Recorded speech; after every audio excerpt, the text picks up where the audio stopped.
Hello children, welcome to us education. आज हम करेंगे 10वीं क्लास की हिंदी की किताब स्पर्श के काव्य खंड से लिया गया चौथा चैप्टर मनुष्यता। इसकी हम करेंगे एक्सरसाइज। आज हम करेंगे इसका खा खंड। इसमें आपको जो पंक्तियां दी गई हैं उनका भाव स्पष्ट करना है। तो आपकी जो पहली पंक्तियां हैं वो है सहानुभूति चाहिए, महाविभूति है यही, वशीकृता सदैव है, बनी हुई स्वयं मही, विरुद्धवाद बुद्ध का दया प्रभा में बहा, विनीत लोक वर्ग क्या ना सामने झुका रहा।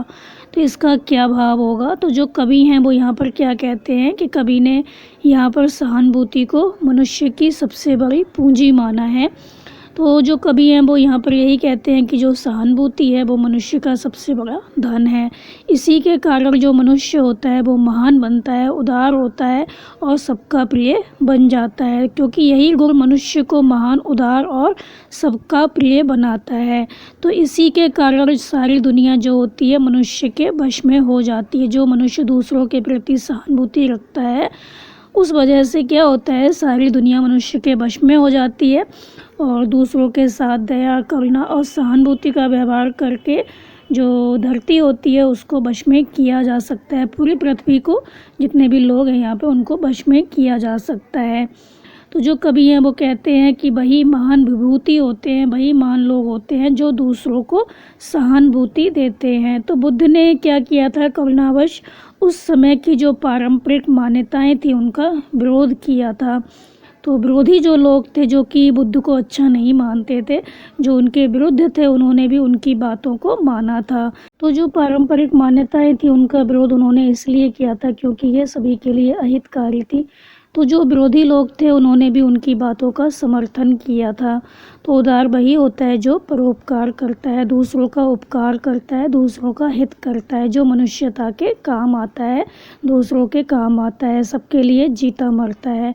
तो उदारता, विनम्रता आदि गुणों के सामने क्या होता है, सभी लोग नतमस्तक हो जाते हैं, अपना सर झुका लेते हैं। तो जो व्यक्ति दूसरों के प्रति उदार होता है, विनम्र होता है, दूसरों के काम आता है, दूसरों का हित देखता है, उस व्यक्ति के सामने सभी नतमस्तक हो जाते हैं, अपना सर झुका लेते हैं, उसके वश में हो जाते हैं। आपकी अगली पंक्तियां हैं, रहो न भूल के कभी मदान तुच्छ वित्त में, सनाथ जान आपको करो न गर्व चित्त में, अनाथ कौन है यहाँ त्रिलोकनाथ साथ हैं, दयालु दीन बंधु के बड़े विशाल हाथ हैं। तो यहाँ पर जो कवि हैं वो क्या कहना चाहते हैं, तो कवि के अनुसार समृद्धिशाली होने पर भी कभी अहंकार नहीं करना चाहिए। अगर हमारे पास खूब रुपया पैसा आ गया है तो हमें घमंड नहीं करना चाहिए।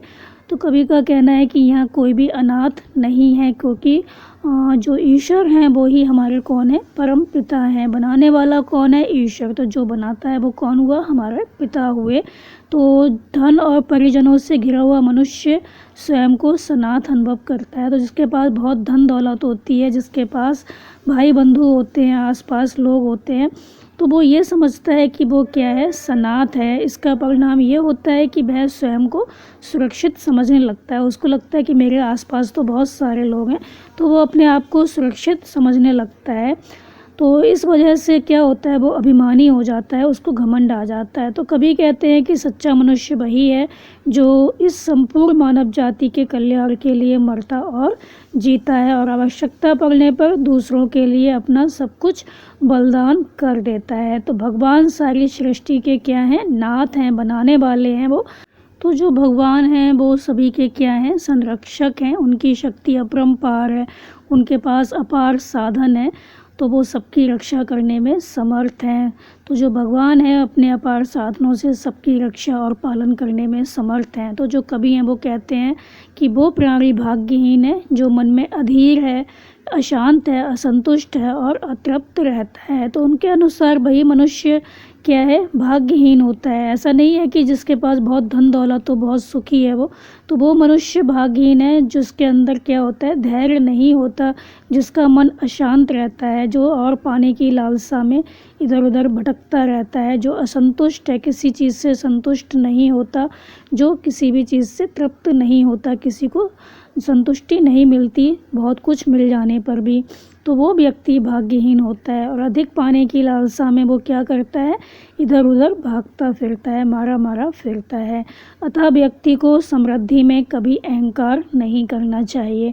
तो कभी का यही कहना है कि अगर हमारे पास बहुत धन दौलत आ गई है, हमारे भाई बंधु हैं, हमारे आसपास बहुत लोग हैं, फिर भी हमें घमंड नहीं करना चाहिए, क्योंकि सबको बनाने वाला ईश्वर है और जो ईश्वर है उसके पास अपार साधन है, वो सभी का नाथ है। तो कोई भी मनुष्य इस संसार में अनाथ नहीं है। आपकी आगे की पंक्तियां हैं, चलो अभीष्ट मार्ग में सहर्ष खेलते हुए, विपत्ति विघ्न जो पड़े उन्हें ढकेलते हुए, घटे न हेल मेल हाँ बढ़े न भिन्नता कभी, अतर्क एक पंथ के सतर्क पंथ हों सभी। तो कभी यहाँ पे क्या कहते हैं, तो कभी एक दूसरे की बाधाओं को दूर करते हुए आगे बढ़ने के लिए प्रेरित करते हैं। तो वो कहते हैं कि रास्ते में हम जा रहे हैं तो बहुत सी विघ्न बाधाएं आती हैं, बहुत से लोगों के जीवन में कठिनाइयाँ आती हैं, तो हमें क्या करना चाहिए, एक दूसरे की सहायता करनी चाहिए। तो जो कवि हैं वो यहाँ पर यही कहना चाहते हैं कि हमें दूसरों के काम आना चाहिए। तो हर किसी का मार्ग होता है वो अलग अलग होता है, हर व्यक्ति अपनी इच्छा और रुचि के अनुसार अपना लक्ष्य निर्धारित करता है, परंतु अंतिम जो लक्ष्य है वो क्या होना चाहिए, मनुष्य का मानव मानव में एकता स्थापित करना।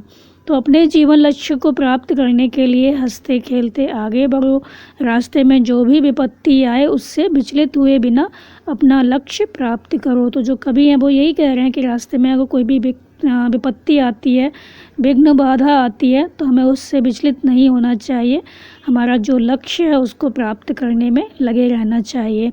तो आपस में सभी में प्यार बना रहे, वो कभी कम ना हो, तर्क से परे होकर हमें क्या करना चाहिए, अपनी मंजिल को पाने के लिए सावधानी पूर्वक आगे बढ़ना चाहिए। तो वास्तव में मनुष्य वही होता है जो मनुष्य के लिए अपना जीवन न्यौछावर कर देता है। जो मनुष्य दूसरों के काम आता है वही सच्चा मनुष्य होता है। उसकी मृत्यु क्या कहलाती है, सुमृत्यु कहलाती है। तो मानव मानव की एकता को सर्वमान कहा गया है। तो मानव मानव की एकता मतलब मनुष्य मनुष्य की जो एकता है उसको सर्वमान कहा गया है, सभी ने इसकी एकता को माना है। तो इसमें क्या है, विश्व बंधुत्व की भावना प्रकट हुई है।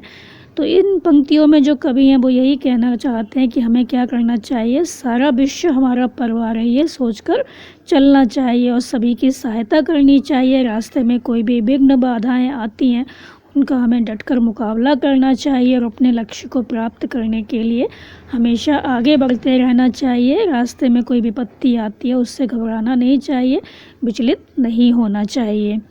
तो यहाँ पर हमारा जो चैप्टर है वो ख़त्म हो गया बच्चों। आप इसको अच्छे से समझ कर याद कर लीजिए और हमारे चैनल ऐसा एजुकेशन को लाइक कीजिए, सब्सक्राइब कीजिए और शेयर करना बिल्कुल मत भूलिए। Thank you.